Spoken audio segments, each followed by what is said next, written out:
오늘 본문을 더욱 좀 바르고 쉽게 이해할 수 있게 하기 위해서 원문을 좀 다시 번역하는 과정을 거쳤습니다.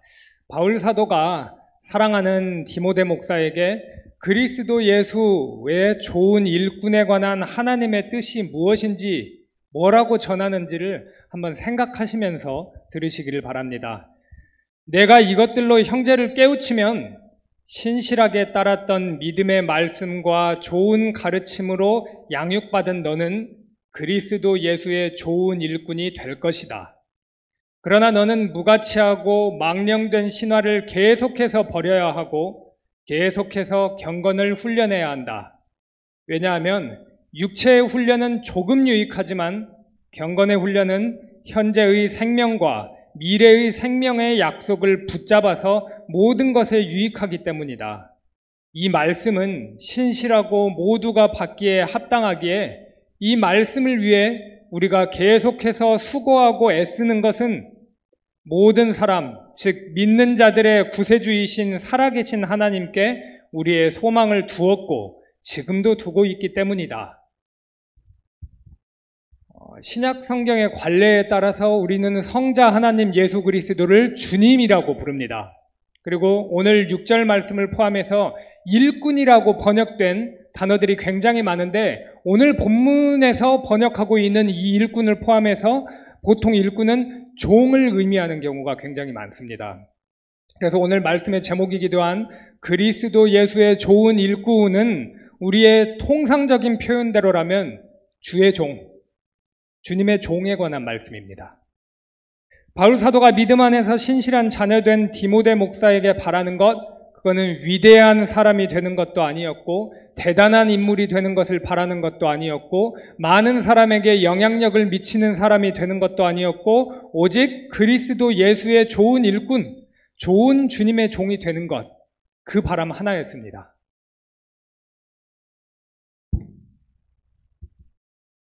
그러한 바울 사도의 바람에 맞게 디모데는 그리스도 예수의 좋은 일꾼이 되기 위한 자격들을 갖추고 있었는데 어떤 자격들이었는지 함께 보겠습니다.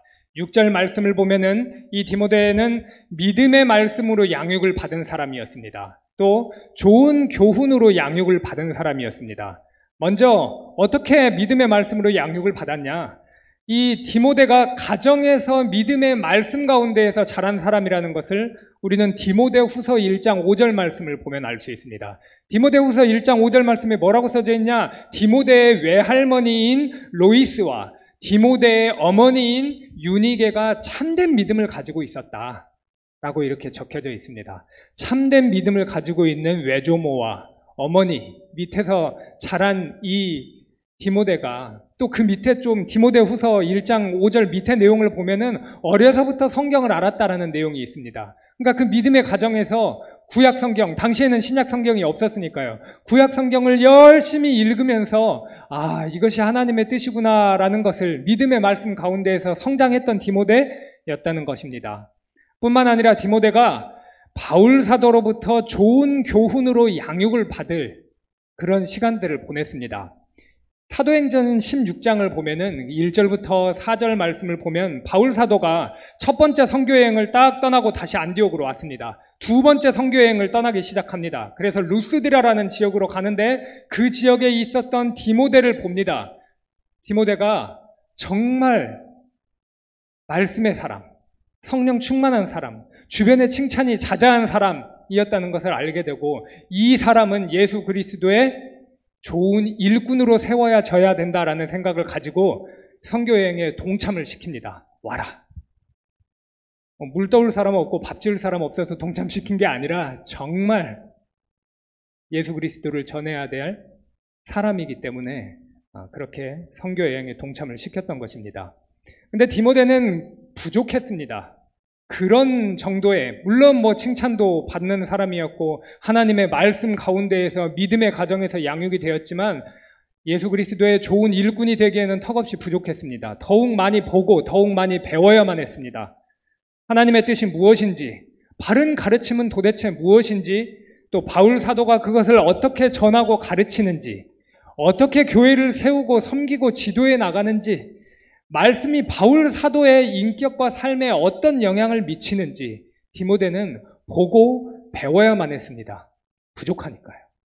그리고 그런 양육의 시간들을 바울 사도와 동행하면서 충분히 가질 수가 있었습니다. 이 본문 말씀을 통해서 우리가 한 가지 사실을 분명히 알 수 있습니다.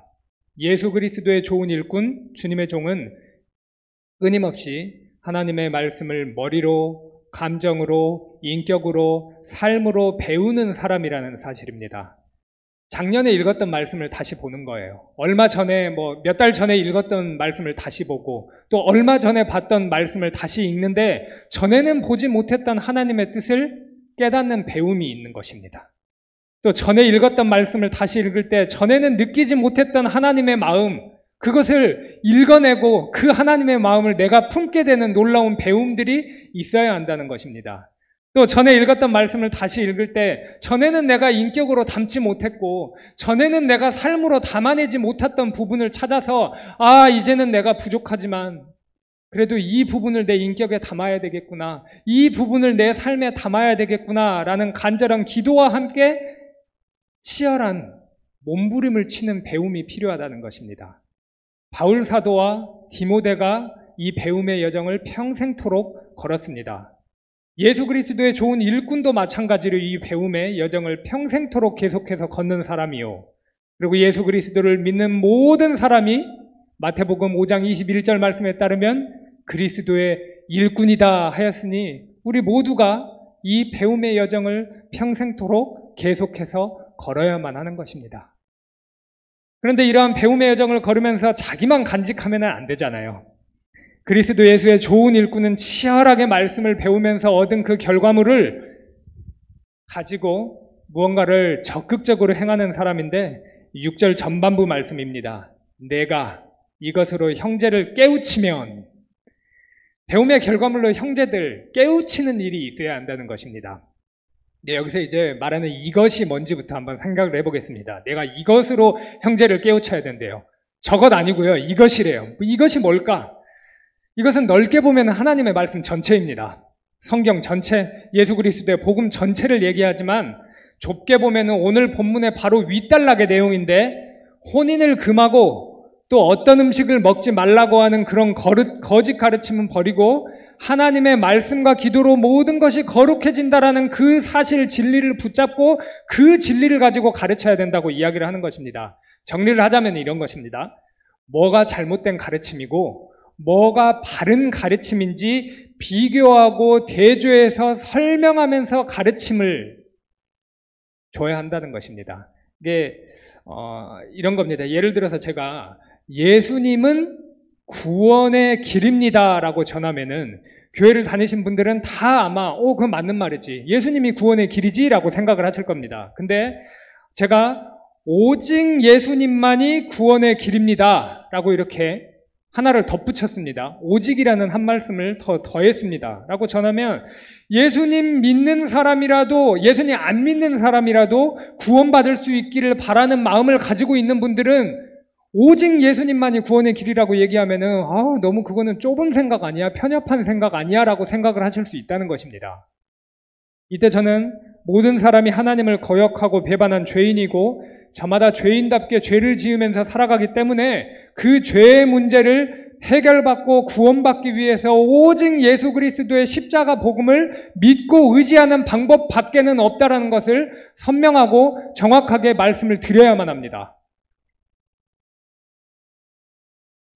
오늘 본문 말씀이 매우 친절하게 이러한 예를 하나 더 들고 있습니다. 7절 말씀인데 망령되고 허탄한 신화를 버리고 경건에 이르도록 내 자신을 연단하라 라는 말씀이 이어지고 있습니다. 이게 지금 대조가 되잖아요. 뭐는 버리라고 하고 있어요. 그리고 뭐는 하라라고 이야기를 하고 있습니다. 그리스도 예수의 좋은 일꾼이 반드시 버려야만 하는 거짓 가르침이 하나 있습니다. 그건 바로 망령되고 허탄한 신화를 버려야 한다는 것입니다. 당시 바울 사도의 편지를 받았던 디모데와 에베소 교우들에게 망령되고 허탄한 신화가 무엇이었냐? 그건 그리스 로마 신화에 있었던 그 신과 여신들에 관련된 어떤 신화들이었습니다. 에베소에는 이방신전이, 굉장히 큰 이방신전이 하나 있었습니다. 그 이방신전에서는 그 이방신들, 그리스 로마 신들을 숭배하고 제사하는, 기리는 그런 제사가 끊임없이 계속해서 이루어지고 있었습니다. 제사에 올렸던 고기들은 시장에 팔렸습니다. 그래서 에베소 교인들이 먹는 식탁에 있는 고기들은 죄다 그 제사, 신전에 있는 제사를 거쳐가지고 나온 제사, 그 고기들이었습니다. 사람들은 만나기만 하면은 다 이방신들과 여신들에 관한 이야기들을 나눴습니다. 에베소에 거주하는 대부분의 사람들이 사람의 인생과 미래를 주관하는 능력이 누구에게 있냐? 그리스 로마의 여신들, 신들, 제우스, 아프로디테, 이런 신들에게 있다라고 생각을 했던 것입니다. 이러한 상황에서 그리스도 예수의 좋은 일꾼인 디모데와 에베소 교우들은 망령되고 허탄한 신화를 버려야만 했다는 것입니다. 근데 이게 이제 너무 딴 세상 이야기 같잖아요. 우리는 지금 아무도 아프로디테 안 믿잖아요. 누가 제우스 신 믿는 사람 아무도 없잖아요. 그러나 오늘날에도 그 원리는 마찬가지라는 겁니다. 요즘 예수 그리스도를 바라보지 못하게 하는 많은 신화들이 알게 모르게 우리 삶 깊은 곳에 침투해 와 있다라는 것을 보게 됩니다. 예를 들어서 사주팔자나 부적이나 장명이나 기수련, 음양오행 이런 것들이 있습니다. 어떤 분들은 이런 거는 현대의학이나 과학처럼 우리 삶에 큰 도움을 주는 거다라고 생각을 하실 수도 있습니다. 그러나 조심해야 되는 부분들이 있습니다. 굉장히 경계해야 됩니다. 이러한 개념들의 특징이 있습니다. 뭔가 신비해요. 뭔가 특별해요. 이러한 개념 그리고 이러한 기운이 있는데 이런 게 사람의 인생을 주관하고 이런 것이 사람의 미래를 주관하게 될 것이다라고 생각하게 되는 순간 이것들이 우상이 된다는 것입니다. 그리고 이런 것들 있잖아요. 사주팔자 이런 거 보신 분들은 아시겠지만은 무슨 어떤 사람은 나하고 맞고 어떤 사람은 나랑 맞지 않는다 이런 거 있잖아요. 이런 것들에 심취되어서 의지하면은 결국 나의 인생과 미래를 주관하는 분은 오직 하나님이라는 진리가 점점 희미해집니다. 그리고 주님 안에서 하나가 되어야 할 사람들끼리 나랑 맞네 안 맞네를 그것 가지고 따지면서 거리를 두고 갈라지게 되는 문제가 생깁니다. 우상 중에 우상인 것이죠. 현대판 망령되고 허탄한 신화가 이뿐만이 아닙니다. 정치, 교육, 종교, 요즘 유행하는 MBTI 같은 거 한번 들어보셨을지 모르겠습니다. 이런 심리학, 이런 모든 것들이 신념이 과도하게 된다면은 문제가 됩니다. 우상이 됩니다. 예를 들어서 예수 그리스도를 욕하는 건 참는데 진보를 욕하고 보수를 욕하고 중도를 욕하는 거는 못 참는다? 정치가 우상된 겁니다. 정치가 신인 겁니다. 예수 그리스도를 욕하는 거는 참아요. 그런데 오은영 박사님의 교육 방법을 욕하는 건 못 참는다? 신이 된 겁니다. 그 교육 방법이. MBTI를 보면은 나랑 안 맞는 사람이 딱 나와서 그 사람은 교인이라고 해도 난 좀 그 사람하고는 좀 거리를 둬야 돼라고 생각하는 것. 이런 식의 생각이 혹시라도 우리 안에 있다? 그럼 망령되고 허탄한 신화가 이미 우리 안에 뿌리를 내린 겁니다. 그리스도 예수의 좋은 일꾼은 이러한 모든 것들을 버려야만 하고 또 버리도록 권면을 해야 합니다. 이제 버려야 할 것을 보았으니 붙잡아야 할 것도 한번 살펴보겠습니다. 7절 하반절부터 8절까지의 말씀입니다. 경건에 이르도록 내 자신을 연단하라. 육체의 연단은 약간의 유익이 있으나 경건은 범사에 유익하니 금생과 내생의 약속이 있느니라. 그리스도 예수의 좋은 일꾼이 반드시 붙잡아야 되는 게 경건이라는 겁니다. 경건이 뭐냐? 다양하게 표현할 수 있어요. 경건은 진짜 다양하게 표현할 수 있는데 참된 신앙이 만들어내는 모든 거룩함을 모아서 경건이라고 압축해서 표현을 할 수 있습니다. 경건은 오늘은 이렇게 표현해 보겠습니다. 신자가 하나님께 빚졌기에 하나님을 경외하는 마음을 갖는 것이 경건이다라고 표현을 하겠습니다. 세상이 아무 조건 없이 돈을 빌려주는 것을 전 본 적이 없습니다.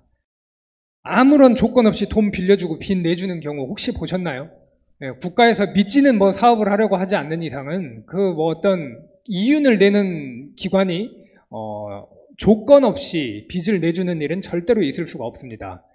예를 들어서 제가 돌아가신 아버지께서 친척에게 연대보증을 서셨습니다. 빚을 냈을 때 그때 문제가 생기면 내 아내와 내 자식이라도 그 빚을 갚겠다는 조건이 있으니까 그 빚을 낼 수 있었던 겁니다.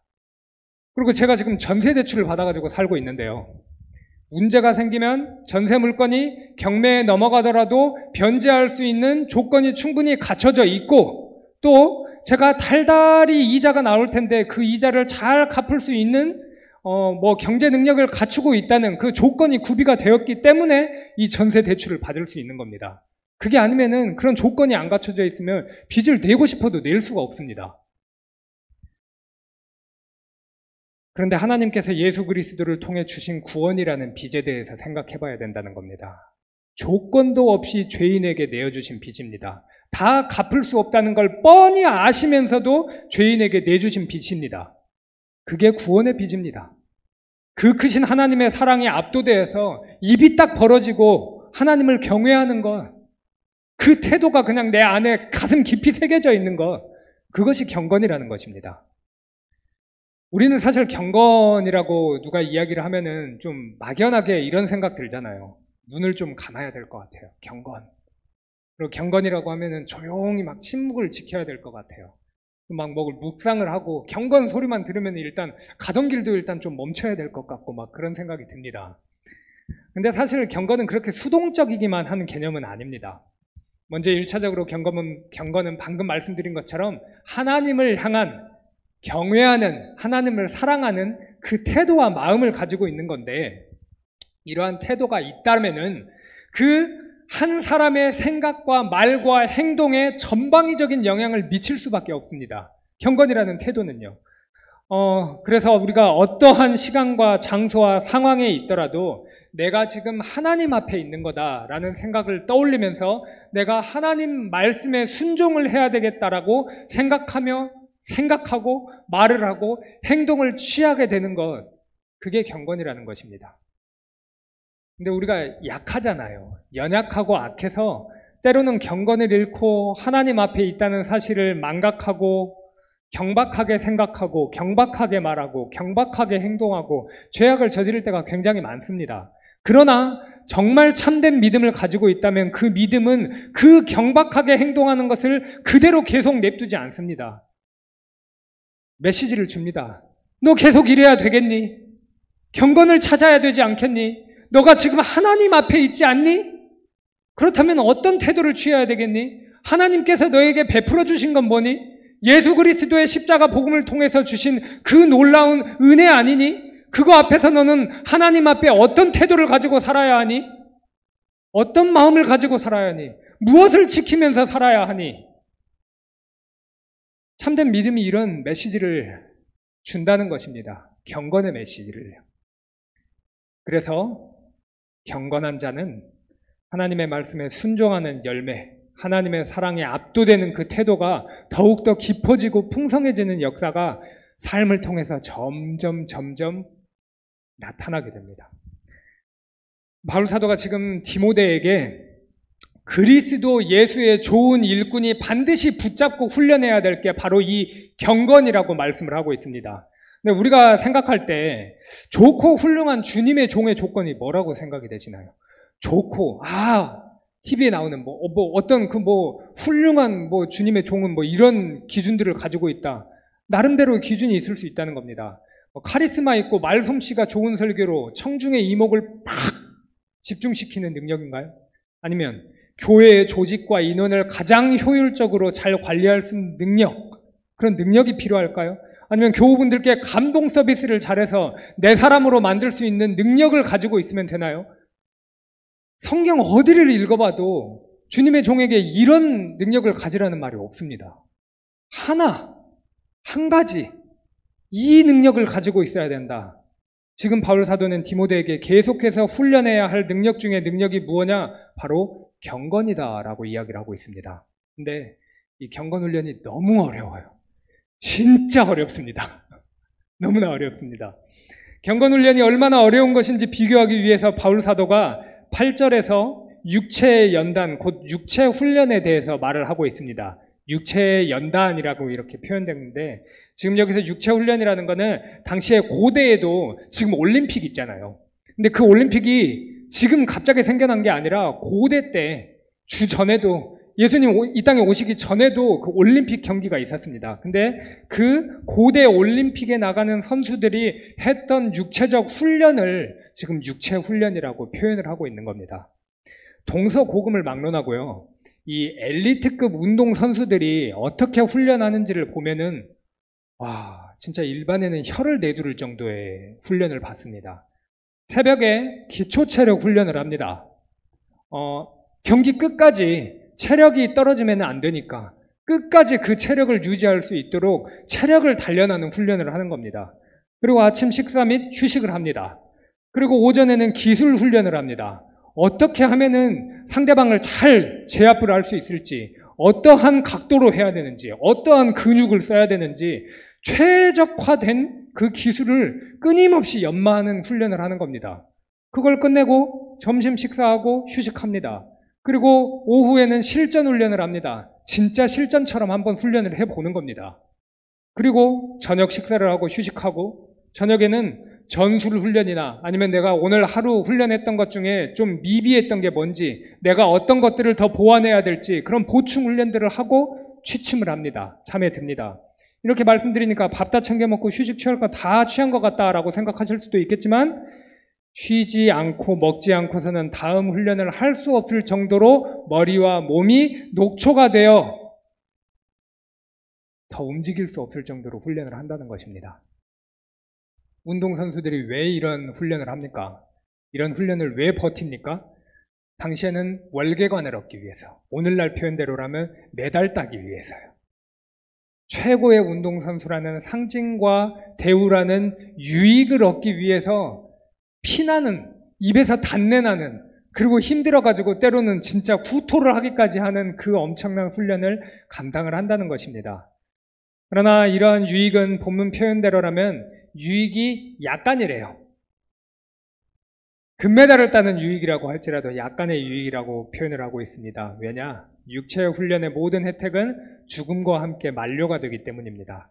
근육질 몸, 메달리스트 연금을 무덤에 짊어지고 갈 수 있는 사람이 아무도 없기 때문에 이 유익은 약간이라고 표현을 하는 것입니다. 이와 달리 경건훈련은 범사에 유익하다라고 표현을 하고 있습니다. 하나님의 무한한 사랑에 압도되어서 하나님을 경외하는 태도가 깊어지고 하나님의 말씀에 순종하는 열매가 풍성해진다면은 그 경건한 사람은 하나님의 은혜를 흘려보내기 때문에 주변의 그리스도인에게 은혜를 흘려보내고 전달하는 삶을 살 수 있습니다. 이 삶 자체가 하나님께서 인정해 주시고 하나님께서 기뻐하시는 삶인데 이 생에서 이것보다 더 의미 있는 삶이 있겠습니까? 게다가 현재 이런 삶을 누리는 경건한 사람은 하나님의 영광과 예수 그리스도의 위로가 가득한 하나님 나라 천국을 유업으로 볼 수 있다, 받을 수 있다라는 확실한 약속 안에 거기서 삽니다. 그러니까 이 사람은 살아도 유익이고요, 죽어도 유익이에요. 어떻게 돼도 유익이라는 겁니다. 그렇기 때문에 그리스도 예수의 좋은 일꾼은 자신의 죄악된 본성이 계속 교만한 머리를 치켜 세우게 만들고 하나님의 말씀에 불순종하게 만드는 일들이 일어난다고 하더라도 예수 그리스도 복음의 십자가의 능력만을 바라보면서 씨름을 하면서 자신을 죽이고 경건을 훈련해 나간다는 겁니다. 마지막으로 그리스도 예수의 좋은 일꾼이 이러한 힘든 경건의 훈련을 감내하면서 최종적으로 힘써야 하는 일이 무엇인가에 대한 내용으로 마무리를 지으려고 합니다. 이 9절부터 10절 말씀을 본문 그대로 읽으면 좀 느낌이 안 삽니다. 원문에서 번역한 것을 한번 제가 읽겠습니다. 이 말씀은 신실하고 모두가 받기에 합당하기에 이 말씀을 위해 우리가 계속해서 수고하고 애쓰는 것은 모든 사람, 즉 믿는 자들의 구세주이신 살아계신 하나님께 우리의 소망을 두었고 지금도 두고 있기 때문이다. 형제를 깨우치도록 가르쳐야 하는 말씀이요. 그리고 디모데가 가정에서 배웠던 그 말씀, 디모데가 바울 사도에게 배웠던 그 가르침, 범사에 유익한 경건을 훈련하게 하는 이 약속의 말씀, 곧 하나님의 말씀인 성경이야말로 가장 참되고 가장 모든 사람에게 유익한 것이기 때문에 이 말씀을 위해 계속해서 수고하고 애쓰라는 겁니다. 이 말씀을 계속해서 배우고, 이 말씀을 계속해서 연구하고, 이 말씀을 계속해서 전하고, 이 말씀을 계속해서 가르치고 이 말씀의 능력을 계속해서 누리고 이 말씀의 명령을 계속해서 순종하고 이 말씀의 열매를 계속해서 삶 속에서 맺는 일에 수고하고 애쓰고 분투하라라는 메시지입니다. 제가 얼마 전에 강도사 인허를 받았을 때 가까운 지인인 목사님께서 편지를 보내주셨습니다. 그 내용의 일부입니다.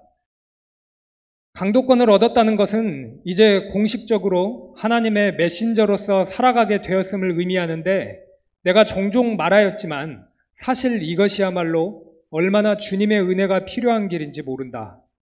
단순히 하나님의 말씀을 전하는 것만이 아니라 그 말씀을 따라 살아가기 위해 얼마나 힘써야 하는지 우리의 힘으로만은 할 수 없음을 알고 부단히 하나님의 은혜를 구하며 엎드리는 길이다. 제 답장의 일부입니다. 저는 솔직히 이 길을 걸을 자신이 없어요. 그리고 자신이 더 없어지기를 원해요. 제 안에서 치열하게 자리다툼을 하는 객기와 두려움이 사라지고 그저 제 속에서 말씀의 능력으로 역사하시는 이의 역사를 따라 힘을 다하여 수고하는 일들이 가득하길 원해요. 그렇게 이 길을 걷고 싶어요. 그리스도 예수의 좋은 일꾼이 되어서 입술과 삶으로 말씀을 전하기를 수고하고 애쓰는 길, 저는 도저히 자신이 없습니다. 제 자신이 얼마나 형편없고 부족한 사람인지 그 누구보다 제가 다 잘 알기 때문입니다.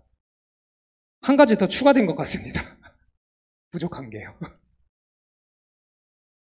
그럼에도 불구하고 갈 수 있는 것이 10절 말씀 때문입니다. 모든 사람, 즉 믿는 자들의 구세주이신 살아계신 하나님께 우리의 소망을 두었고 지금도 두고 있기 때문이다. 오직 소망이 믿는 자를 죄악의 구렁에서 구출해 주시는 살아계신 구세주 하나님께 있다는 그 진리, 그게 우리의 유일한 힘입니다. 제가 못하는 것을 구세주 하나님께서 해주실 거라는 그 소망만이 그리스도 예수의 좋은 일꾼이 될 수 있게 하는 유일한 원동력입니다. 이게 있으면 교회는 하나님의 말씀의 능력으로 채워지고 그리스도 예수의 좋은 일꾼들로 채워집니다. 이 소망만을 끝까지 붙잡는 길신교회가 되기를 간절히 소망합니다. 기도하겠습니다.